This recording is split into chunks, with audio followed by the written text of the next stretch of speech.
Hello दोस्तों, मैं उन्नीस शुक्ला AK सिविल अकादमी में आप सभी का स्वागत करता हूं और आज लेके आया हूं सामान्य हिंदी का एक नया टॉपिक जिसमें हम लोग आज क्या पढ़ेंगे, संधि के बारे में पढ़ेंगे। संधि समझ लीजिए कि हिंदी में अगर देखा जाए तो लगभग सबसे इम्पॉर्टेंट टॉपिक संधि का होता है। दुनिया का आप कोई भी एग्जाम दीजिए जिसमें क्या होता है, अगर हिंदी का सिलेबस है तो एक ना एक क्वेश्चन आपको संधि से देखने को जरूर मिलेगा। इसलिए संधि सबसे इम्पॉर्टेंट है, तो आप हमेशा ध्यान दीजिए कि इसको बहुत अच्छे ढंग से पढ़ेंगे। ठीक है, कोई भी क्वेश्चन आपका छूटेगा नहीं, बिल्कुल एकदम मास्टर क्लास के तरीके से एक एक पॉइंट आपका बड़े बड़े अच्छे तरीके से पढ़ाया जाएगा। ठीक है, तो आप सबसे पहले हम क्या बात करते हैं कि आप वीडियो को फटाफट शेयर कर दीजिए और क्या करेंगे, रफ और पेन ले लीजिए ताकि अच्छे ढंग से नोट्स बना सकें। ठीक है, अब हमारा पॉइंट क्या आता है आज का, जो होगा संधि का होगा। ठीक है, अगर हम बात करते हैं क्या, संधि की।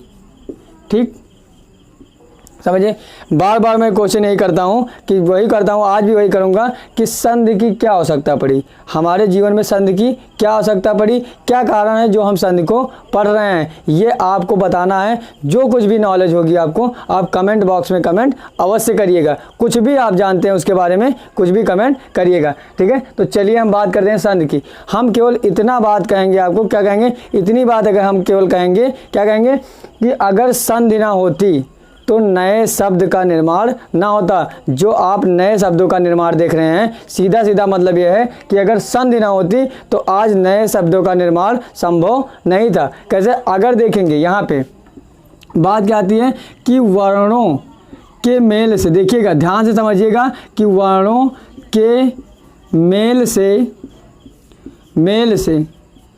होने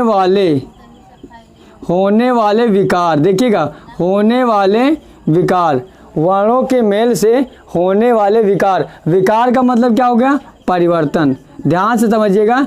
चलिए, विकार का मतलब क्या हुआ, परिवर्तन। ठीक, आपको समझ में आ गया। अब बात करते हैं जिससे क्या होता है, ध्यान पूर्वक समझेंगे। जिससे क्या होता है, नए शब्दों का निर्माण होता है। आप देखिएगा, निर्माण, नए शब्दों का निर्माण, नए शब्द का निर्माण। अगर देखा जाए क्या हो जाएगा, नए शब्द का निर्माण। बात समझ में आ गई कि क्या होता है, वर्णों के मेल से होने वाले विकार। जब वर्णों को मिलाया जाएगा तो क्या होगा, उसमें परिवर्तन होगा, यानी विकार यानी परिवर्तन होगा। तो जिससे क्या होगा, एक नए शब्द का निर्माण होगा। तो ये क्या कहलाती है, संधि कहलाती है। आप ये समझ चुके क्या बात हुई कि अगर संधि ना होती तो नए शब्द का निर्माण ना होता। अब हम बात करते हैं, जैसे देखिएगा उदाहरण में आपको समझाने की कोशिश करेंगे कि कैसे बनती है संधि। समझिएगा, अगर हम बात करते हैं किसकी, राकेश। आपने देखा होगा राकेश अगर एक नाम है, ठीक, तो इसको अगर हम तोड़ते हैं संधि में, अगर हम तोड़ते हैं तो इसको दो तरीके से तोड़ेंगे। क्या ऐसे तोड़ेंगे, राका प्लस ईस। ठीक है, राका प्लस ईस, समझ में आ रहा है ना कि इसको कैसे तोड़ेंगे, राका प्लस ईस में तोड़ेंगे। बात क्लियर हो रही है ना। अब बात करेंगे, राका का मतलब क्या होता है, चांदनी। समझिए, राका का मतलब क्या होता है, चांदनी। ध्यान से अगर समझेंगे तो बहुत ही मज़ा आने वाला है। देखिएगा, बहुत ही मज़ा आने वाला है। और ईस का मतलब क्या होता है, पति, यानी पति। ठीक, पति कहेंगे। अब बात करते हैं, तो आप इससे क्या समझ पा रहे हैं, देखिएगा कि जो क्या होता है, चांदनी का पति, क्या होगा, चांदनी का पति, उसे हम क्या कहते हैं, राकेश कहते हैं। जो चांदनी का पति होता है उसका क्या नाम होना चाहिए, राकेश। आपको समझ में आया। देखिए, वर्णों के मेल से क्या हो गया, एक नए शब्द का निर्माण हो गया। तो इसमें क्या निकल के आई, एक संधि निकल के आई। देखिए, चांदनी का पति, अब दूसरा मतलब निकल रहा है यहाँ पे, एक नया शब्द का निर्माण। आप देख रहे हैं कि नहीं देख रहे हैं, तो जिससे ये किसका कमाल है, केवल और केवल संधि का कमाल है। देख रहे हैं नहीं देख रहे हैं, तो आप ये कह सकते हैं कि अगर संधि ना होती तो नए शब्दों का निर्माण संभव नहीं था। ठीक है, क्लियर हो रहा है ना। ध्यान दीजिएगा। अब हम एक एग्जाम्पल और लेते हैं, उसमें आपको समझाते हैं। मान लीजिए क्या ले लीजिए, नारायण। नारायण, समझिएगा। अब अगर नारायण को अगर हमको तोड़ना है, देखिएगा इसमें अगर तोड़ना है तो कैसे टूटेगा, देखिए ये हो जाएगा नार, ठीक है, प्लस किस में हो जाएगा, आयन। नार प्लस आयन। ध्यान से समझिएगा। अब बात करते हैं नार का मतलब क्या होता है। नार का मतलब होता है पानी या स्त्री। ध्यान से समझिएगा, नार का मतलब क्या हुआ, पानी या स्त्री। समझ में आ रहा है ना, मज़ा आ रहा है। देखिएगा दूसरी बात आती है, दूसरी बात क्या, आयन का मतलब होता है आँख। अगर ध्यान से समझेंगे तो पूरी बात आपको समझ में आ गई। देखिए नए शब्दों का निर्माण कैसे होता है। अब देखिए दो शब्द ऐसे टूटे हुए हैं, ये सब संधियों में टूटे हुए हैं। देखिए दोनों, इसका मतलब क्या हुआ, पानी या स्त्री, और आयन का मतलब क्या हुआ, आँख। अब हम कह सकते हैं कि वह आँखें, देखिएगा वह आँखें, वह आँखें, देखिएगा वह आँखें जो सदैव सदैव स्त्री या पानी को देखती रहें।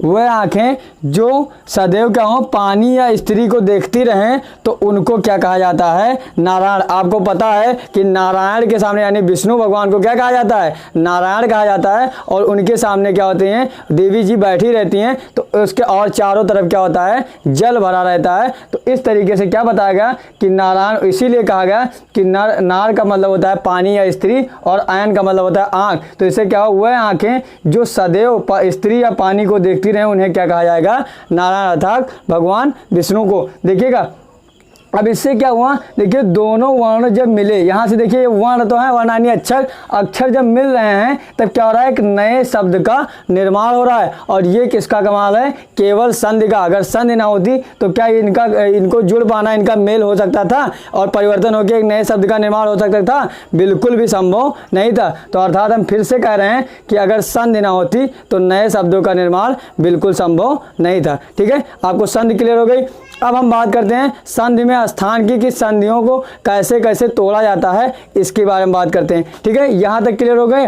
ठीक है, अब बात करते हैं आगे संधि में स्थान, संधि का स्थान, कि संधि को हम कैसे कैसे तोड़ते रहेंगे, ये हम जानेंगे संधि के बारे में।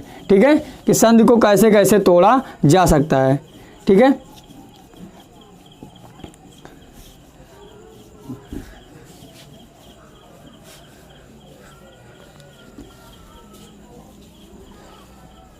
ठीक है, अब हम बात करते हैं संधि के स्थान की। ठीक है, तो हमारा पहला पॉइंट देखिए, संधि के स्थान, मतलब संधियों को कैसे कैसे तोड़ा जा सकता है, किस प्रकार से। तो हम ये जान सकते हैं संधि को कितने, 4 प्रकार से तोड़ा जा सकता है। मात्र केवल इन चारों से अगर अलग आप तोड़ रहे हैं तो क्या होगा, वो आपकी संधि गलत हो जाएगी। कैसे, पहला आपका क्या होगा, ध्यान दीजिएगा, पहला हम उनको कैसे तोड़ेंगे, पहला हम उनको सार्थक सार्थक में तोड़ेंगे। देखिए सार्थक प्लस सार्थक, देखिएगा अगर समझेंगे, अभी आपको नहीं समझ में आ रहा होगा, अभी आपको एक उदाहरण देंगे ताकि आपको अच्छे ढंग से। सार्थक सार्थक का मतलब होता है कि दोनों, जो कोई दोनों शब्द अगर टूटे हैं, उन दोनों का अलग मतलब हो, अलग अलग मतलब हो, उन्हें सार्थक सार्थक कहा जाएगा। चलिए बात करते हैं। मान लीजिए एक शब्द हमारे पास क्या आ गया, विद्यालय। ध्यान दीजिएगा, एक शब्द हमारे पास क्या आ गया, विद्यालय।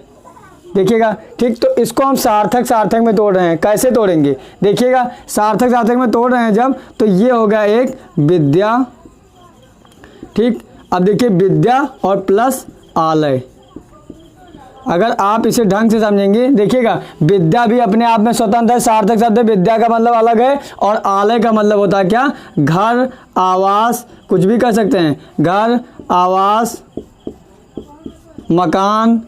ठीक है, ये सब क्या होते हैं, आलय कहलाते हैं। ठीक है, ये सब क्या हो गए। ठीक है, तो आपको क्या पता चला कि पहले हम कैसे तोड़ सकते हैं, पहला पॉइंट होगा सार्थक सार्थक में संधि को तोड़ सकते हैं। ठीक, पहली स्थान आपको पता चल चुकी संधि की। दूसरा क्या होता है, अगर हम दूसरे की बात करते हैं तो दूसरा समझ लीजिए, दूसरा हमारा होगा उपसर्ग प्लस सार्थक। क्या होगा, उपसर्ग प्लस सार्थक, उपसर्ग प्लस सार्थक। अब देखते हैं उपसर्ग प्लस सार्थक का मतलब समझ लीजिए, यहाँ उपसर्ग को शॉर्ट में समझेंगे, बाकी क्लास आएगी उपसर्ग की, तब आपको अच्छे से पढ़ाया जाएगा। उपसर्ग के लिए एक शब्द जब आपको उदाहरण दिखाया जाएगा तभी आपको समझ में आएगा। मान लीजिए हमारा एक क्या होगा, एक शब्द मिला आपको प्रत्येक। अब हम प्रत्येक को तोड़ेंगे किसमें, उपसर्ग और सार्थक में। प्रत्येक को तोड़ते हैं। देखिए पहला हमारा उपसर्ग किसमें, प्रति। प्रति हमारा क्या होता है, उपसर्ग और प्लस एक। देखिए एक का मतलब हो गया, ये अभी पूर्ण है, देखिए ये पूर्ण रूप से है तो ये सार्थक शब्द हो गया। एक को किसी की आवश्यकता नहीं है, लेकिन प्रति देखिए अधूरा है इसके साथ, यानी शब्दों को जो प्रारंभ में जोड़े जाते हैं उन्हें हम उपसर्ग कहते हैं। देखिए और अपूर्ण होते हैं, ये भी पूर्ण रूप से नहीं है, इनमें कुछ और जोड़कर नया शब्द बनाया जा सकता है। तो ये उपसर्ग प्लस सार्थक में टूटा, जो दूसरा स्थान होगा। ठीक है, पहला सार्थक सार्थक और दूसरा उपसर्ग प्लस सार्थक। ठीक, ये क्लियर होगा। अब तीसरे की बात करते हैं कि तीसरा हमारा किस तरीके से होगा। तीसरा होगा सार्थक प्लस प्रत्यय। सार्थक प्लस प्रत्यय, ध्यान से देखिएगा क्या होगा। तीसरा हमारा हो गया सार्थक प्लस प्रत्यय। ये क्या होता है, सार्थक प्लस प्रत्यय के लिए अगर हम ले लें कौन सा, श्रद्धालु। देखिएगा श्रद्धालु, देखिएगा अब इनको अगर हम तोड़ेंगे तो सार्थक प्लस प्रत्यय में तोड़ेंगे। देखिएगा कैसे तोड़े जाते हैं। पहली तो आ गई आपकी श्रद्धा, जो पहली थी क्या हो गई, श्रद्धा, और दूसरी क्या आ गई, आलू। यानी कि आलू क्या होते हैं समझ लीजिए। अब आलू, आलू एक प्रकार का प्रत्यय है, यानी प्रत्यय उन्हें कहते हैं जो शब्द के अंत में लगकर एक नए शब्द का निर्माण करते हैं। तो देखिए ये शब्द के अंत में लगा था तो श्रद्धालु मतलब नए शब्द का निर्माण किया, और जो शब्द के पहले लगते हैं उन्हें उपसर्ग कहा जाता है, और जो शब्द के बाद में लगकर नया शब्द बनाते हैं उन्हें प्रत्यय कहा जाता है। ठीक, तो तीसरा पॉइंट हमारा किसमें टूटा, सार्थक प्लस प्रत्यय में संधि को तोड़ा जाएगा। ठीक, अब हम बात करते हैं, देखिएगा अगला पॉइंट आता है हमारा उपसर्ग प्लस प्रत्यय की बात करते हैं। चौथा हमारा जो आएगा वो उपसर्ग प्लस प्रत्यय में आएगा। ठीक है, ये दूसरा आ गया आपका उपसर्ग प्लस प्रत्यय। ये कैसे होगा, ध्यान दीजिएगा, समझिएगा कैसे हैं। अगर हम ले लेते हैं कौन सा, अतियु। अतियु, अतियु को देखिएगा, ये एक टूटेगा किसमें, उपसर्ग में, आगे वाला, और पीछे का जो टूटेगा वो किसमें आएगा, प्रत्यय में। तो देखिए अतियु को हम तोड़ते हैं, कैसे तोड़ेंगे, आति। ध्यान से देखिएगा, अगर हम तोड़ेंगे कैसे तोड़ेंगे, आति प्लस यू। यानी कि देखिए ये भी अधूरा शब्द है और ये भी अधूरा है, यानी इसमें जुड़कर भी कुछ नया शब्द बनाया जा सकता है और इसके आगे जुड़कर भी कुछ नया शब्द बनाया जा सकता है। तो चौथा तरीका हमारा क्या होगा तोड़ने, संधि को तोड़ने का, उपसर्ग प्लस प्रत्यय। ठीक है, अब देखिए इन्हीं सहायता से ध्यान दीजिएगा आप लोग, ये ध्यान दीजिए कि देखिए विद्या प्लस आलय मिलकर एक नए शब्द का निर्माण कर रहे हैं कि नहीं कर रहे हैं। इधर देखिए प्रति प्लस एक मिलकर एक नए शब्द का निर्माण कर रहे हैं कि नहीं कर रहे हैं। देखिए फिर श्रद्धा प्लस आलू मिलकर एक नए शब्द का निर्माण किए, इसके बाद अति प्लस यू मिलकर एक नए शब्द का निर्माण किए। यानी कि आपको फिर से बता रहा हूं कि क्या हुआ, संधि ना होती तो नए शब्दों का निर्माण संभव नहीं था। संधि में स्थान कितने प्रकार से होते हैं, 4 प्रकार से, यानी संधियों को केवल 4 प्रकार से ही तोड़ा जा सकता है। कैसे, सार्थक प्लस सार्थक, उपसर्ग प्लस सार्थक, और दूसरा सार्थक प्लस प्रत्यय, और चौथा उपसर्ग प्लस प्रत्यय। ठीक है, ये चारों स्थान संधि के होते हैं, ध्यान रखिएगा, बहुत इंपॉर्टेंट है, तोड़ने में आपके काम आएगा। किसी तरीके से ऐसे आप किसी को बांट नहीं सकते हैं। ठीक है, तो अगला अब हम बात करते हैं संधि के प्रकार की। ठीक है, अगला हमारा जो पॉइंट आएगा वो संधि के प्रकार क्या आएगा, कि संधि कितने प्रकार की होती है। हैं संधि के प्रकार की, यहां तक आपको क्लियर हो चुका है। अब हम बात करते हैं संधि के प्रकार की। ठीक है, तो संधि के प्रकार, ठीक है, संधि के प्रकार, तो आपको पता होगा कि संधि कुल कितने प्रकार से होती हैं, 3 प्रकार से होती हैं। अगर स्टार्टिंग में देखा जाए तो संधि कुल कितने प्रकार से होंगी, 3 प्रकार से होंगी। पहली आपकी क्या होगी, पहली हमारी होगी स्वर संधि। कौन सी, स्वर संधि। ठीक, और दूसरी क्या होगी, व्यंजन संधि। दूसरी क्या होगी, व्यंजन संधि। ठीक, और तीसरी हमारी कौन सी होगी, विसर्ग संधि। ठीक है, तीसरी हमारी कौन सी आ गई, विसर्ग संधि। विसर्ग संधि। ठीक है, तो अब ये बात क्या होगी, अगर क्वेश्चन आता है कि संधि मूल रूप से कितने प्रकार से होती हैं, तो 3 प्रकार से होती हैं। कौन कौन सी? स्वर संधि, व्यंजन संधि और विसर्ग संधि। तो सबसे पहले हम बात करते हैं किसकी? स्वर संधि की। ठीक है, सबसे पहले अगर हम बात करेंगे स्वर संधि की बात करेंगे। ठीक, यहाँ पे बात कर लेते हैं स्वर संधि की। सबसे पहले हम बात करते हैं स्वर संधि की। स्वर संधि क्या होती है ये बात समझिए। अगर जिस तरीके से हमने क्या बताया कि क्या होता है, वर्णों के मेल से होने वाले विकार से क्या होते हैं, नए शब्दों का निर्माण होता है, तो वहाँ पे संधि पाई जाती है। उसी प्रकार से थोड़ा सा देखिएगा, अगर क्या हो, स्वरों का स्वरों से मेल होने पर क्या हो, वर्णों में विकार यानी परिवर्तन उत्पन्न हो, तो उससे क्या होता है, एक नए शब्द का निर्माण होता है, तब क्या कहलाती है, वहाँ पर स्वर संधि पाई जाती है। ठीक है, स्वरों का स्वरों से मेल हो। देखिएगा, हम आपको एक उदाहरण देते हैं ताकि आपको स्वर संधि बड़े आराम से समझ में आ जाएगी। तो देखिए उदाहरण क्या होगा, महा प्लस आशय। ठीक, महा प्लस आशय, समझिएगा एकदम बढ़िया लगेगा। देखिएगा हमने क्या कहा कि क्या कहा कि स्वरों का स्वरों से मेल होने पर जो विकार यानी परिवर्तन होता है और जिससे नए शब्द का निर्माण होता है, वहां पर हमारी स्वर संधि पाई जाती है। देखिए यहाँ पे स्वर, यहाँ पे देखिए महा के साथ क्या लगा है, आ लगा है। देखिए ध्यान से, ये आपको बड़ा आ यहाँ पे दिख रहा है कि नहीं दिख रहा है? देखिए बड़ा आ की मात्रा यहाँ पे, देखिए बड़ा आ की मात्रा यहाँ पे दिख रही है, आगे की नहीं दिख रही। अब इन्हीं का क्या हो रहा है, मेल हो रहा है। यहाँ पे देखिए, यहाँ पे क्या हुआ, मेल हुआ, यानी स्वरों का स्वरों से मेल होने पर क्या होता है, वर्णों में विकार होता है यानी परिवर्तन होता है, जिससे नए शब्द का निर्माण होता है। क्या बनता है आपका, महाशय। क्या बनेगा, महाशय। नए शब्द का निर्माण होता है, वहां पर कौन सी संधि पाई जाती है, आपकी स्वर संधि पाई जाएगी। बात क्लियर हो गई? फिर से देखेंगे क्या हुआ, स्वरों का स्वरों से मेल हुआ, स्वरों का स्वरों से मेल हुआ, जिससे नए शब्द का निर्माण हुआ, तो वहां पे कौन सी संधि पाई जाएगी, स्वर संधि पाई जाएगी। कोई दिक्कत, कोई प्रॉब्लम होगी तो कमेंट करिएगा। इसमें कोई भी दिक्कत होगी, कोई भी डाउट होगा तो कमेंट अवश्य करिएगा।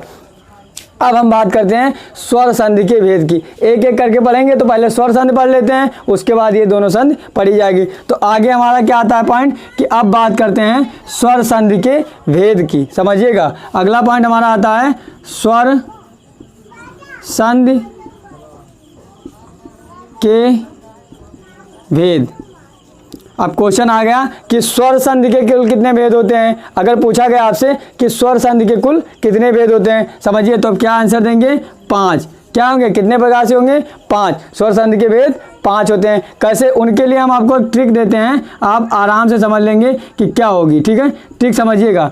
अगर ट्रिक की बात की जाए, देखिएगा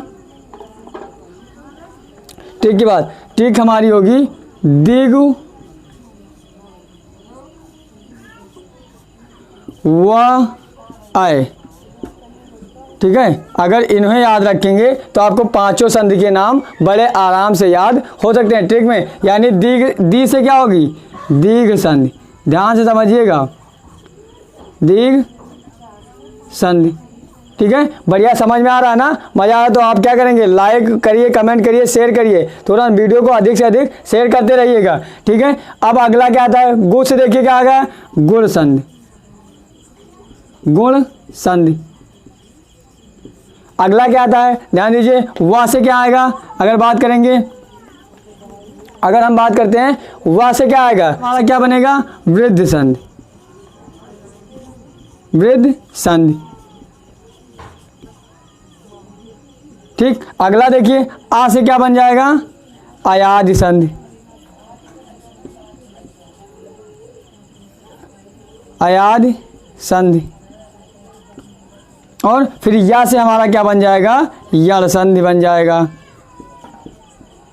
ठीक है, तो इस प्रकार से आपको क्या पता चल चुका कि स्वर संधि के कुल कितने भेद होते हैं, 5। कैसी ट्रिक होगी आपको, दिग व आय, क्या बोलेंगे, दिग व आय। ठीक है, इससे क्या होगा, दी से होगा दीर्घ संधि, गु से गुण संधि, व से वृद्ध संधि तथा आ से अयादि संधि और या से यड़ संधि कहलाई जाएगी। ठीक, आपको पता चल चुका संधि के कोई मूल रूप से संधि के कितने प्रकार हैं, 3 प्रकार, स्वर संधि, व्यंजन संधि और विसर्ग संधि। फिर क्या होगा, स्वर संधि किसे कहा जाएगा, स्वरों का स्वरों से मेल हो, तो उसमें क्या होगा, एक नए शब्द का निर्माण होगा, जिसमें क्या पाई जाएगी, स्वर संधि पाई जाएगी। स्वर संधि के भेद की बात होगी तो 5 भेद होते हैं। कैसे, दिग व आय, ठीक है, यानी दी से दिग, गु से गुण और वा से वृद्ध, और यानी आ से आयाद और या से यण संधि आपको बताई जाएगी। ठीक है, तो इन संधियों को हम अलग डिटेल में आगे पढ़ेंगे। आगे की क्लास में क्या करेंगे, हम इन संधियों को आपको डिटेल में समझाएंगे कि इन संधियों को कैसे पहचाना जाएगा। ठीक है, पूरा का पूरा फिर से रिपीट करते हैं ताकि आज की क्लास में जो हमने पढ़ा वो हमारा एकदम क्लियर हो जाए। सबसे पहले हमने पढ़ा कि संधि क्या है, तो हमने आपको क्या बताया कि वर्णों के मेल से होने वाले जो विकार होते हैं यानी कि परिवर्तन होते हैं जिससे नए शब्द का निर्माण होता है, तो वो हमारी क्या कहलाती है, संधि कहलाती है। यानी हम कह सकते हैं कि अगर संधि ना होती तो नए शब्दों का निर्माण हो पाना संभव नहीं था। ये बहुत ही खास पॉइंट है, ध्यान रखिएगा। अगली बात क्या है, हमने क्या पढ़ा, संधि में स्थान पढ़ा कि संधि कैसे पहचानी जाएगी, किस किस तरीके से तोड़ी जाएगी। तो संधि में केवल 4 प्रकार के स्थान हैं। कैसे होंगे समझिए, पहला आपका सार्थक सार्थक में तोड़ा जाएगा, दूसरा क्या होगा, सार्थक और प्रत्यय में तोड़ा जाएगा, फिर तीसरा क्या होगा, उपसर्ग और सार्थक में तोड़ा जाएगा, तथा चौथा क्या आएगा, उपसर्ग और प्रत्यय में तोड़ा जाएगा। तो ये चारों आपके हो गए। उसके बाद हमने क्या पढ़ा कि संधि कितने प्रकार से होती हैं, संधि 3 प्रकार से होती हैं। कौन कौन सी, स्वर संधि, व्यंजन संधि और तीसरी विसर्ग संधि। उसके बाद क्या पढ़ा कि स्वर संधि क्या होती हैं, यानी स्वरों का अगर स्वरों से मेल हो जिससे क्या हो, नए शब्दों का निर्माण हो, तो वहां पर स्वर संधि पाई जाती है। ये बताएगा। स्वर संधि के भेद पड़ेंगे, कितने होते हैं, 5 होते हैं। कौन कौन से, कैसी ट्रिक के अनुसार, दिग व आय, यानी दी से दीर्घ संधि, गु से गुण संधि, व से वृद्ध संधि और आ से अयाद संधि तथा या से यण संधि बताई गई। तो ये आपके सारी चीज़ें आज पढ़ाई गई जो अच्छे ढंग से आपको क्लियर हो चुकी होंगी। अगर कोई भी अभी तक डाउट है, कोई भी समस्या है, तो आप कमेंट बॉक्स में अच्छे से, कोई भी अगर डाउट है कोई भी, तो कमेंट बॉक्स में कमेंट कीजिएगा। वीडियो पसंद आई है तो लाइक करिएगा और वीडियो को अधिक से अधिक शेयर करिएगा। नोट्स अवश्य बनाइएगा। अगर चैनल पे पहली बार आए हैं, पहली बार वीडियो देख रहे हैं, नए हैं, तो चैनल को सब्सक्राइब अवश्य करिएगा तथा बेल आइकन को दबाइए ताकि जब भी वीडियो अपलोड की जाए तो आसानी से आपके मोबाइल फ़ोन तक नोटिफिकेशन पहुंच सके। Thank you class.